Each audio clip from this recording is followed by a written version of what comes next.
అందరము దేవుని వైపు చూస్తూ, ఘనుడు అయిన మా దేవా మీకు స్తోత్రాలు అని చెబుదాము. అందరూ అనండి అన్నమాట. ఘనుడు అయిన మా దేవా మీకు స్తోత్రాలు, మహాగరుడా మీకు స్తోత్రాలు అని మన చేతులెత్తి దేవునికి చెబుదాం. అందరూ పిల్లలతో సహా, ఘనుడు అయిన మా దేవా మీకు స్తోత్రాలు, మహాగణుడా మీకు స్తోత్రాలు వందనాలు అని దేవునితో చెబుదాం. ఘనుడా మహాగణుడా ఘనుడా మహాగణుడా మహోన్నతుడా మహిమోన్నతుడా మహోన్నతుడా మహిమోన్నతుడా ఆరాధనా ఆరాధనా ఆరాధనా ఆరాధనా నీకేనా ఆరాధనా నీకేనా ఆరాధనా నీకే ఆరాధనా నీకే ఆరాధనా నీకే ఆరాధనా నీకే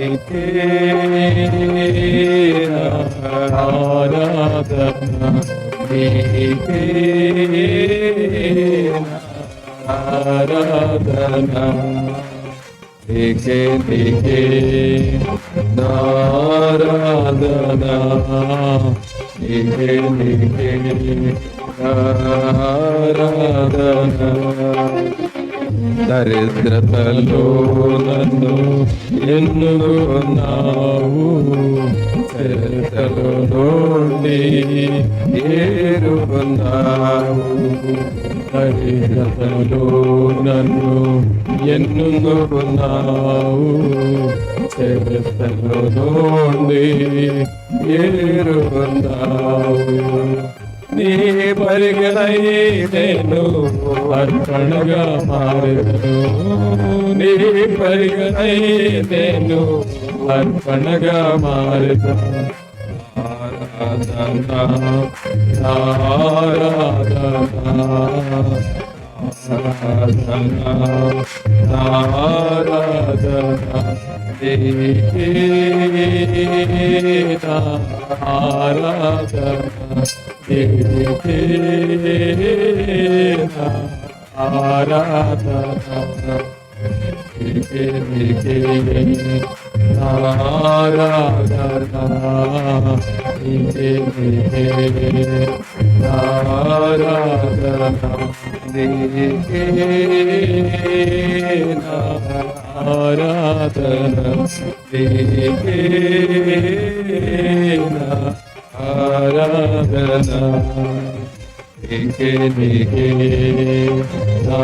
ఆరాధనా నీకే ఆరాధనా నీకే ఆరాధనా నీకే నారాధనా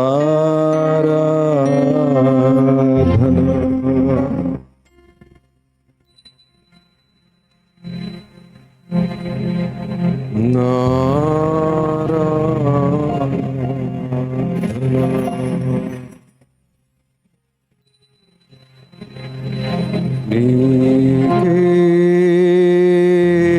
నీకేనా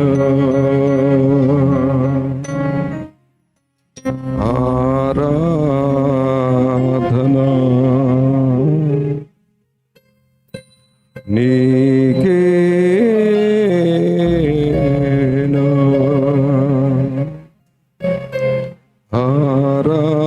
ఆరాధనా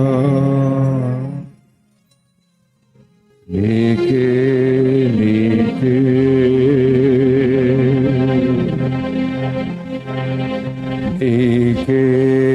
నీకే నారాధన.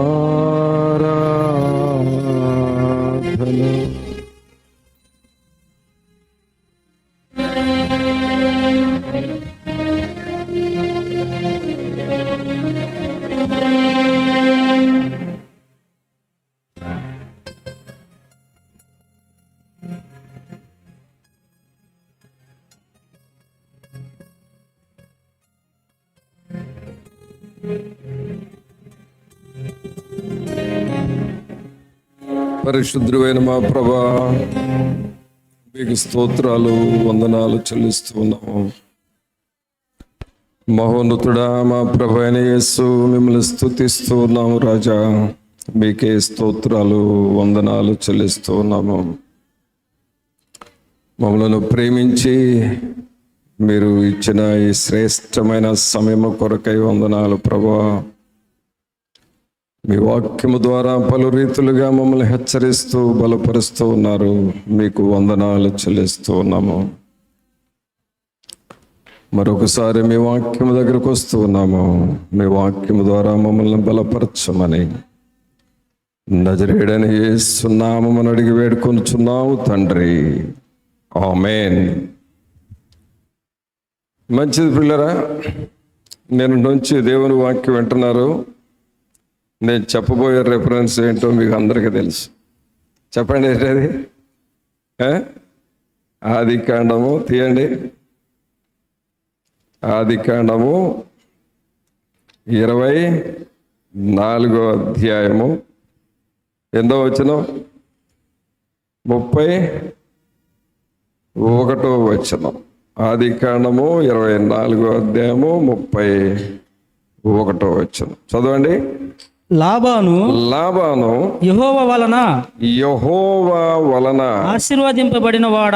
ఆశీర్వదింపబడినవాడా లోపలికి రమ్ము.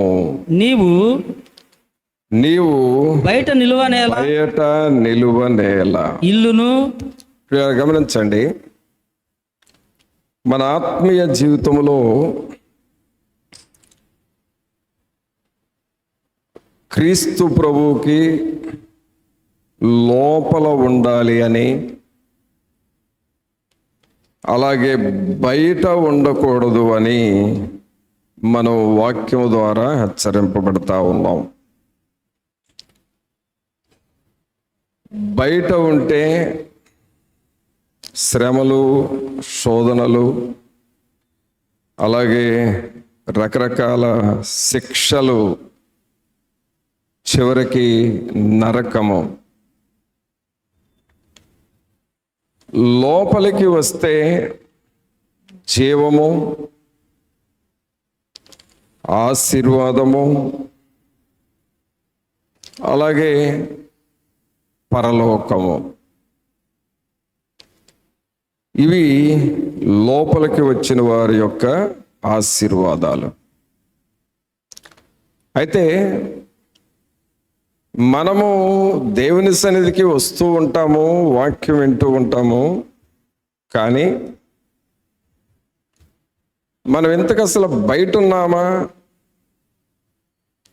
లోపల ఉన్నామా అనేది ఒక గ్రహింపు నీకు రావాలి.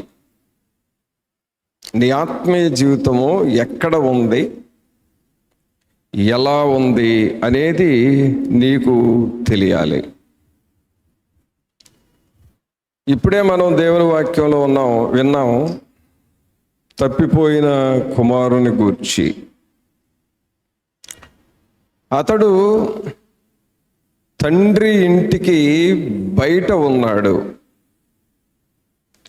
బయట ఉన్నప్పుడు ఏమి అనుభవించాడు? కరువు వచ్చింది, అలాగే ఆకలి అవుతా ఉంది. ఆ ఆకలికి తట్టుకోలేక పందుల పొట్టు తింటున్నాడు. బట్టలు కూడా దుర్వాసనతో కూడిన బట్టలు అయిపోయినాయి. ఇది తండ్రికి వెలుపల ఉన్నప్పుడు ఉన్న జీవితం. కానీ అతనికి బుద్ధి వచ్చింది అని విన్నాం. బుద్ధి రావటం అంటే పశ్చాత్తాపడ్డాడు. నీ కుమారుణ్ణి అర్పించుకోవటానికి నేను తగినవాణ్ణో కాదు అని చెప్పాడు. తర్వాత ఆయన వచ్చిన ఉద్దేశం వేరు.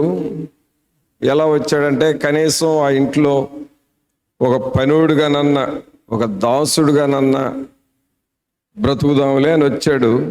కానీ తండ్రి, నువ్వు అలా కాదయ్యా, నువ్వు నా కుమారుడివే, నా ఇంటి లోపలికి రావాలి అని ఆహ్వానించాడు తండ్రి. లోపలికి వచ్చినప్పుడు అతనికి ప్రశస్తమైన వస్త్రాలు వచ్చినాయి, పాదాలకు క్రొత్త చెప్పుల జోడు తొడిగించారు, అలాగే ఉంగరం పెట్టారు, సంబరాలు చేశారు. ఇది లోపలికి వచ్చినప్పుడు ఉన్న జీవితం. ప్రభువునందు ప్రియులారా, మన జీవితంలో కూడా ఈ ఉపవాస కూటముల ద్వారా ప్రభు మనల్ని ఏమని హెచ్చరిస్తున్నాడంటే, ఒకవేళ ఇంకా నువ్వు బయట తిరుగుతున్నావేమో, ఈ ఉపవాస కూటాలు జరుగుతూ ఉంటే కొంతమంది డ్యూటీలని పనులని అవి పెట్టుకొని వెళ్తూ ఉంటారు. కారణం ఏంటి అంటే, పని ఒత్తిడి అనేది వాళ్ళు అంటారు, కానీ అది సాతానుడు చేస్తున్న పని అనేది వాళ్ళకి తెలియదు. దేవుని సన్నిధిలో ఉండాలి అనే ఒక తీర్మానం నువ్వు చేసుకుంటే బయట నుండి నీకు ఎలాంటి ఒత్తిళ్ళు వచ్చినా నీవు లొంగవు. కావున పిల్లరా, దేవునికి మొదట నా నీతిని నా రాజ్యమును వెదకుడి. నీవు ఎప్పుడైతే దేవునికి ప్రాముఖ్యత ఇస్తావో నువ్వు లోపలికి వస్తున్నావని అర్థం. కాబట్టి ఇలాగూ దేవుని లోపలికి మనం రావాలి అని మనం వింటూ ఉన్నాం. ఇంకా అనేక విషయాలు విన్నాం. వాటన్నిటినీ మీకు లైవ్ మెసేజ్లు కాబట్టి మీరు ఎప్పుడైనా మరలా వినండి. మీ స్థితి ఏమిటో వాటిని తెలుసుకుంటూ ఉండండి. అలాగే మనం లోపలికి వచ్చినప్పుడు మనం విన్న ఒక విషయం ఏమిటి అని అంటే, అన్ని విషయాలలో ప్రభు మనకు జయము ఇస్తాడు. అందరూ చెప్పండి అన్నమాట.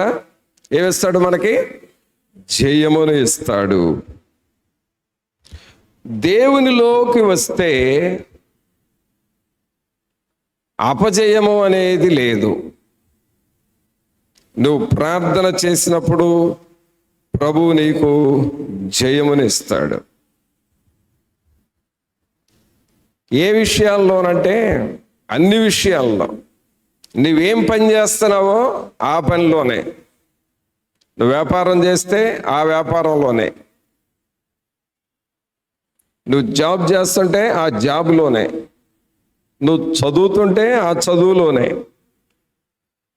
నీవేం పని చేస్తున్నావో ఆ పనిలోనే ప్రభు నీకు జయమిస్తాడు. ఎందుకంటే దేవునిలోనికి మనం వచ్చినప్పుడు మన పనులన్నీ చేసేది దేవుడే, మనమేమీ చేయలేం. మనం ఏమీ సొంతగా చేయలేం. ఈ పని నీవే చేయాలి ప్రభా, నా వలన కాదు అని మనం దేవునితో చెబుతాం. కాబట్టి దేవుడు చేస్తాడు ఆ పని. దేవుడు ఆ పని చేస్తే దానిలో ఇక ఓటమి లేదు, అపజయం అసలే లేదు. అందువలన దేవుల్లోనికి వస్తే మనకు ఓడిపోవటం అనేది లేదు. ఆమేన్. మనకు ఎల్లప్పుడూ జయమే. మీ ప్రక్కన చెప్పండి, మనము దేవునిలో ఉంటే మనకు ఎల్లప్పుడూ జయమే. ఆమేన్. ఏమిస్తాడండి? ఎల్లప్పుడూ మనకు జయము. అలాగే ప్రియరా, దేవునిలోనికి వస్తే ఇంకొక విషయం కూడా విన్నాము. ఏ విషయంలో కూడా మనము భయపడనవసరం లేదు. అందుకనే యోహాను సువార్త 14వ అధ్యాయం 1వ వచనంలో ఏమంటాడంటే, మీ హృదయములను కలవరపడనీయకుడి. మీరు కలవరపడొద్దు, భయపడొద్దు. ఒకవేళ దయ్యము నీ కలలోకి వచ్చినా నువ్వేం భయపడొద్దు. ఏదో నీకు నష్టం జరుగుతుందేమో అన్నట్లుగా నీకు ఒక కలగన్నావు అనుకో, నువ్వు దాని గురించి నువ్వు టెన్షన్ పడిన అవసరం లేదు. సాతానుడు రకరకాలుగా నీకు చూపిస్తూ ఉంటాడు, శోధిస్తూ ఉంటాడు. సాతానుడు చూపించిన దానికల్లా నువ్వు చూసి భయపడిన అవసరం లేదు. ఎందుకంటే మనం ఎవరిలో ఉన్నామో? క్రీస్తులో ఉన్నాము, దేవునిలో ఉన్నాము. దేవునిలో ఉన్న వారిని దేవుడు ఏం చేస్తున్నాడో చూద్దాం. హెబ్రీయులకు రాసిన పత్రిక 2వ అధ్యాయము.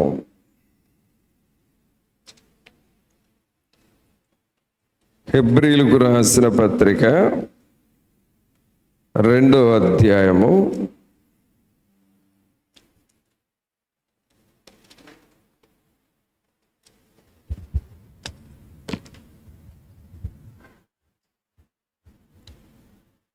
14వ వచనం చదువుదాం. 14-15 వచనాలు కలిసి ఉన్నాయి, చదువుదాం. కాబట్టి ఆ పిల్లలు రక్త మాంసములు గలవారైనందున ఆ ప్రకారమే మరణము యొక్క బలము గలవానిని అనగా అపవాదిని మరణము ద్వారా నశింపజేయుటకును జీవితకాలమంతయు మరణ భయము చేత దాస్యమునకు లోబడిన వారిని విడిపించుటకును ఆయన కూడా రక్త మాంసములలో పాలివాడాయను. గమనించండి, నీవు దేవునిలోని ఉంటే, అనగా క్రీస్తులో నీవు ఉంటే, అపవాది మరణ భయమును కలుగు చేస్తూ ఉంటాడు. కానీ ఆ మరణ భయము నీకు రాకుండా, ఆ మరణ భయము ద్వారా నీకు అపాయము జరగకుండా ప్రభువు నిన్ను కాపాడుతూ ఉంటాడు. చాలాసార్లు కొంతమందికి మరణ భయం పట్టుకుంటుంది. మరణ భయం, ఎవరికన్నా ఏదన్నా జరిగింది అపాయము అని నీకు తెలిస్తే నాకు కూడా జరుగుతుందేమో అనే భయం వస్తుంది. లేక పోయిన సంవత్సరం ఈ నెలలో నీకు ఏదైనా నష్టం జరిగితే మరలా ఈ నెలలో కూడా అదే నష్టం జరుగుతుందేమో అనే భయం వేస్తుంది.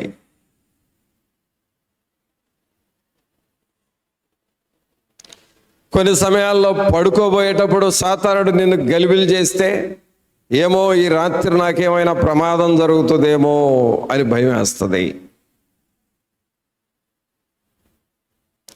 ఎవరికి వారు వారి జీవితాన్ని భయముతో తగ్గించుకుంటా ఉంటారు. కానీ ఈ మరణ భయం అనేటటువంటిది అపవాది పని. దేవుడు అంటున్నాడు, జీవితకాలమంతయు మరణ భయము చేత దాస్యమునకు లోబడిన వారిని విడిపించుటకును ఆయన కూడా రక్త మాంసములలో పాలివాడాయను. ఆయన కూడా రక్త మాంసములలో పాలివాడాయను. ప్రభువుని పిల్లరా, మనం గమనించాల్సింది ఏంటి అని అంటే, ఇక్కడ క్రీస్తులో నువ్వు ఉంటే ఏ భయము నీకు ఉండదు. ఏ భయం ఉండదు.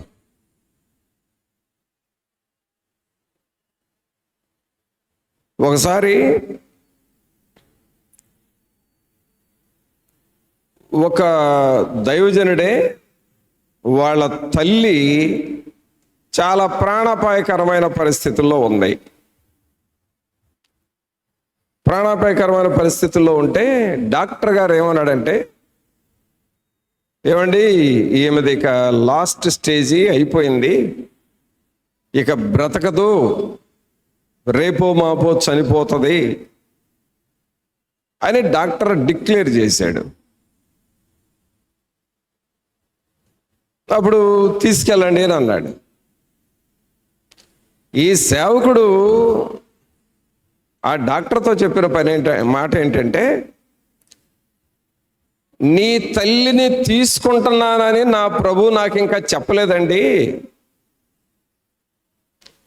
ఒకవేళ నా తల్లిని దేవుడు తీసుకోవాలంటే నాకు చెబుతాడు, అయ్యా మీ తల్లిని తీసుకోబోతున్నానని నాకు చెబుతాడు, నేను కూడా సరే ప్రభా తీసుకో అంటాను. ఆయన నాకు చెప్పలేదు తీసుకో అని నేను అనలేదు, నువ్వెలా చెబుతున్నావు? కాబట్టి మీరు ట్రీట్మెంట్ ఇవ్వండి, నా తల్లి బ్రతుకుతుంది అని చెప్పాడు.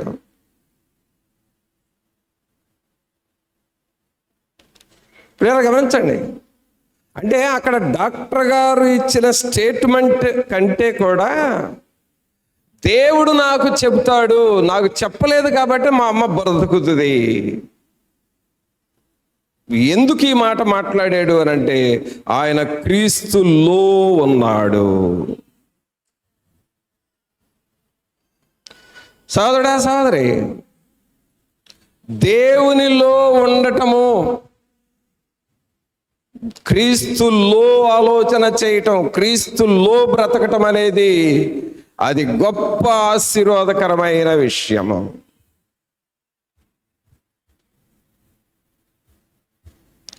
జీవితకాలమంతా మరణ భయము నువ్వు వేస్తుంది అనంటే, ఎప్పుడుకప్పుడే భయపడుతూ ఉన్నావంటే, టెన్షన్ పడుతున్నావంటే, ఏదో జరుగుతుంది అని నీకు నువ్వే ఊహించుకొని అలాగూ దిగులు పడుతున్నావంటే నీవు ఇంకా బయట ఉన్నావు, క్రీస్తుకి బయట ఉన్నావు.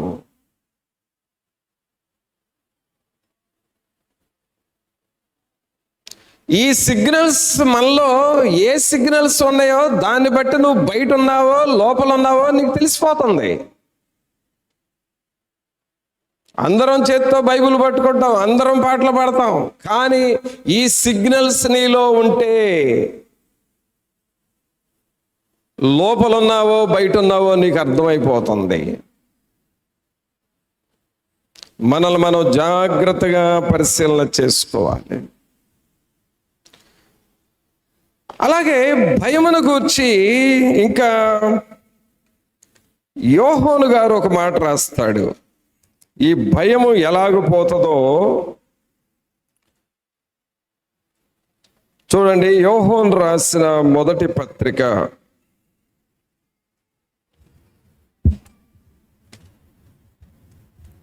యోహాను రాసిన మొదటి పత్రిక 18వ వచనం, 4వ అధ్యాయము 18వ వచనం. మొదటి యోహాను 4వ అధ్యాయము 18వ వచనం. ప్రేమలో భయం ఉండదు, ప్రేమలో భయముండదు, అంతేకాదు పరిపూర్ణ ప్రేమ భయమును వెళ్ళగొట్టును. భయము దండనతో కూడినది. భయపడువాడు ప్రేమయందు పరిపూర్ణము చేయబడిన వాడు కాడు. ప్రియరా గమనించండి, నీవు క్రీస్తులో ఉన్నావు అనే దానికి మరొక గుర్తు ఏమిటి అనంటే, నీవు దేవుని ప్రేమతో ఫుల్గా ఉంటావు. దేవుని ప్రేమతో నింపబడిపోతావు.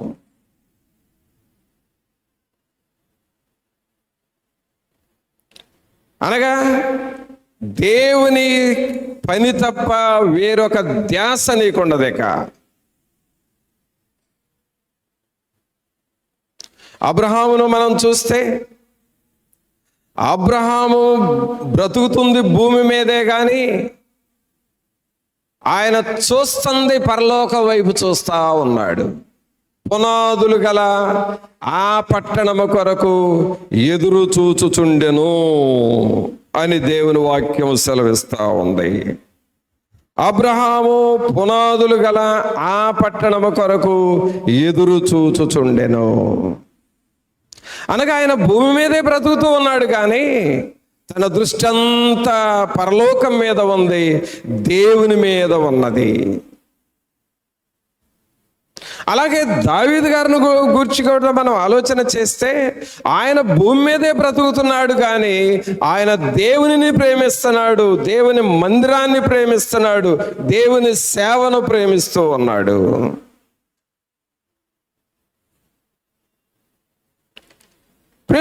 క్రీస్తుల్లో ఉన్నాము అంటే అర్థం ఏంటంటే దేవుని ప్రేమ నీలో ఉంటది. నీ హృదయమంతా దేవుని ప్రేమ, నీ హృదయమంతా దేవుని సన్నిధి.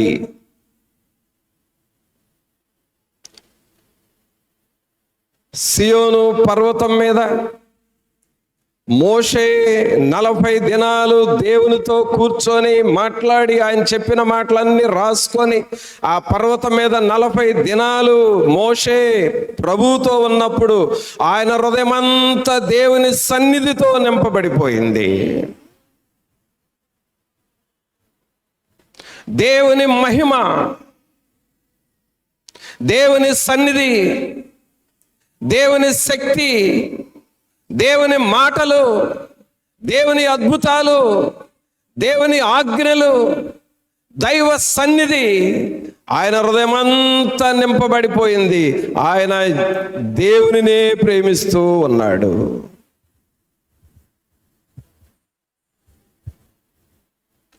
ప్రేమలో భయము ఉండదు. అనగా నీవు క్రీస్తు లోపలికి వచ్చావు అనంటే నువ్వు దేవుణ్ణి ప్రేమిస్తావు. నువ్వు దేవుణ్ణి ప్రేమిస్తున్నావు అంటే క్రీస్తులో ఉన్నావు.